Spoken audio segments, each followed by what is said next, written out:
सुप्रभात प्यारे बच्चों।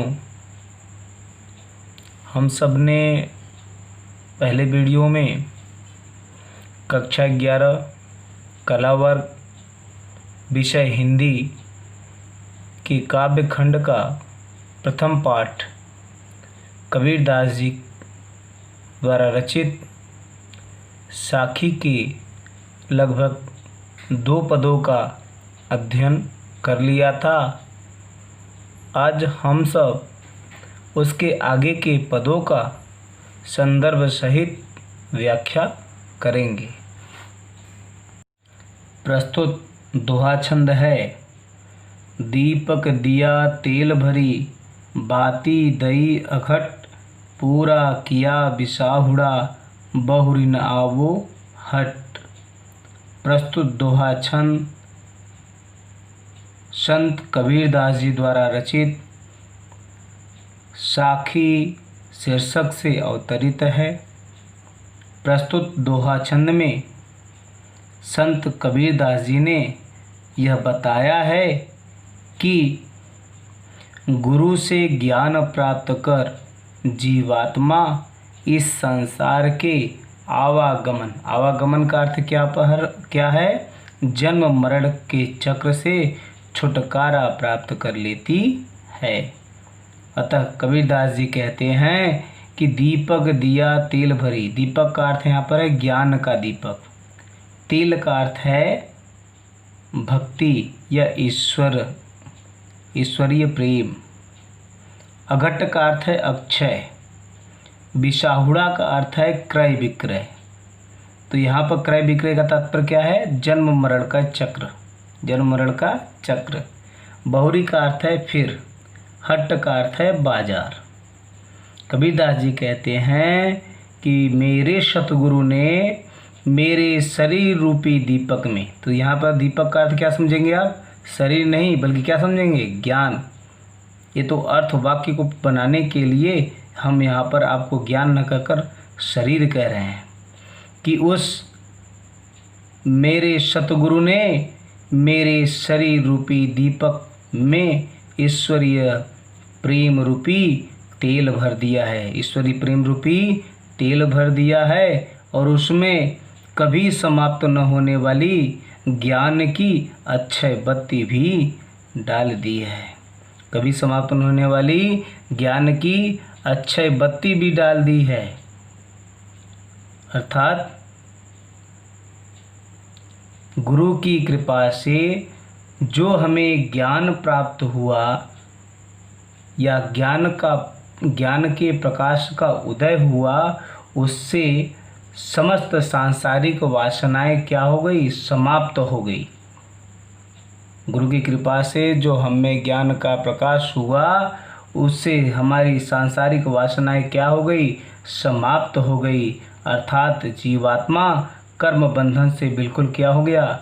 मुक्त हो गया।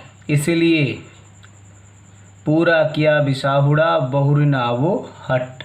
इसलिए इस संसार रूपी बाजार में जीवात्मा को बहुरी फिर या पुनः क्रय विक्रय हेतु आने की आवश्यकता नहीं रह गई। कहने का भाव यह है कि जब मनुष्य की समस्त सांसारिक वासनाएं समाप्त हो जाती है तो वह कर्म बंधन से मुक्त हो जाता है। अतः फिर जीवात्मा को इस जन्म मरण के चक्र में दोबारा आने की आवश्यकता नहीं रह जाती है। अर्थात जीवात्मा पूर्णतः मोक्ष को प्राप्त कर लेता है। प्रस्तुत दोहा छंद का काव्यगत सौंदर्य यह है कि इसमें भाषा सदुक्कड़ी भाषा है। छंद दोहा छंद, रस शांत रस, अलंकार रूप का अतिशयोक्ति अलंकार का प्रयोग किया गया है तथा गुण प्रसाद गुण। इसमें शैली प्रतीकात्मक शैली का भी प्रयोग हुआ है। प्रस्तुत दोहा छंद है। बूढ़े थे परि ऊबरे, गुर की लहरी चमंकी, भेरा देखा जर्जरा उतरी पड़े फरंकी। अर्थात प्रस्तुत दोहा छंद में कबीरदास जी ने गुरु की कृपा के महत्व को बतलाते हुए उससे शरीर बंधन से मुक्त होने का वर्णन किया है। उसे शरीर बंधन से मुक्त होने का वर्णन किया है। तो कबीरदास जी कहते हैं बूढ़े थे परी उबरे। बूढ़े का अर्थ है डूब गए थे। कहाँ डूब गए थे? इस संसार रूपी भवसागर में। कबीरदास जी कहते हैं कि हम तो इस संसार रूपी भवसागर में डूब गए थे, किंतु गुरु की लहरी चमकी। चमक का अर्थ है प्रकाश। किसका प्रकाश? ज्ञान का प्रकाश। किंतु गुरु की कृपा की लहर की चमक से, किंतु गुरु की कृपा की लहर की चमक से अर्थात ज्ञान के प्रकाश से हम क्या हो गए? बच गए। उबरे अर्थात बच गए। इस संसार रूपी भवसागर में डूबने से बच गए। किसकी कृपा से? गुरु की ज्ञान की प्रकाश की कृपा से। गुरु के ज्ञान की प्रकाश की कृपा से। भेरा देखा जर्जरा। ज्ञान के प्रकाश से देखा, हमने देखा। गुरु के ज्ञान के प्रकाश में हमने देखा कि भेरा। भेरा का अर्थ क्या है? नाव का बेड़ा। भेरा का अर्थ क्या है यहाँ पर? नाव का बेड़ा। तो नाव का बेड़ा कहने का मतलब यहाँ शरीर से है। किससे है? शरीर से। क्या? गुरु के ज्ञान के प्रकाश से हमने देखा कि हमारा शरीर रूपी बेड़ा अर्थात जिस पर हम बैठकर इस संसार रूपी भवसागर को पार करना चाहते हैं, जिस पर हम बैठकर इस संसार रूपी सागर को क्या करना चाहते हैं? पार करना चाहते हैं। देखा जर्जरा, वह इतना जर्जर है कि किसी भी क्षण नष्ट हो सकता है। कबीरदास जी कहते हैं कि गुरु के ज्ञान के प्रकाश से हमने देखा कि हमारा शरीर रूपी बेड़ा अर्थात नाव जिस पर हम बैठकर इस संसार सागर को पार करना चाहते हैं, वह इतना जर्जर है कि किसी भी क्षण नष्ट हो सकता है। तब उतरी पड़े फरंकी। उतरी पड़े फरंकी। तब हम कूदकर उस बेड़े अर्थात नौका से उतर पड़े और बच गए। तब हम कूदकर उस बेड़े अर्थात नौका से उतर पड़े और बच गए। कहने का भाव क्या है? कहने का भाव यह है कि गुरु की कृपा से जैसे हमें ज्ञान प्राप्त हुआ है, गुरु की कृपा से जैसे हमें ज्ञान प्राप्त हुआ है, वैसे ही हमें मालूम हो गया है कि शरीर नाशवान है। शरीर क्या है? नाशवान है।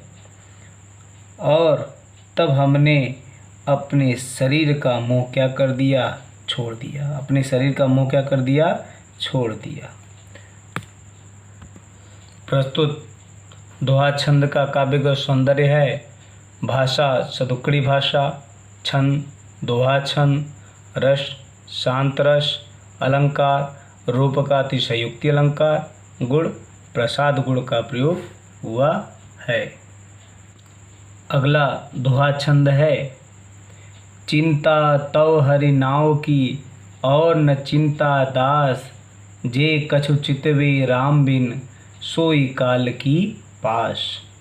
प्रस्तुत दोहा छंद में संत कबीर ने ईश्वर के नाम के स्मरण को, ईश्वर के नाम के स्मरण को जन्म मरण से मुक्ति दिलाने वाला बताते हुए कहा है कि चिंता तो हरिनाव की। चिंता का अर्थ है यहाँ पर चिंतन।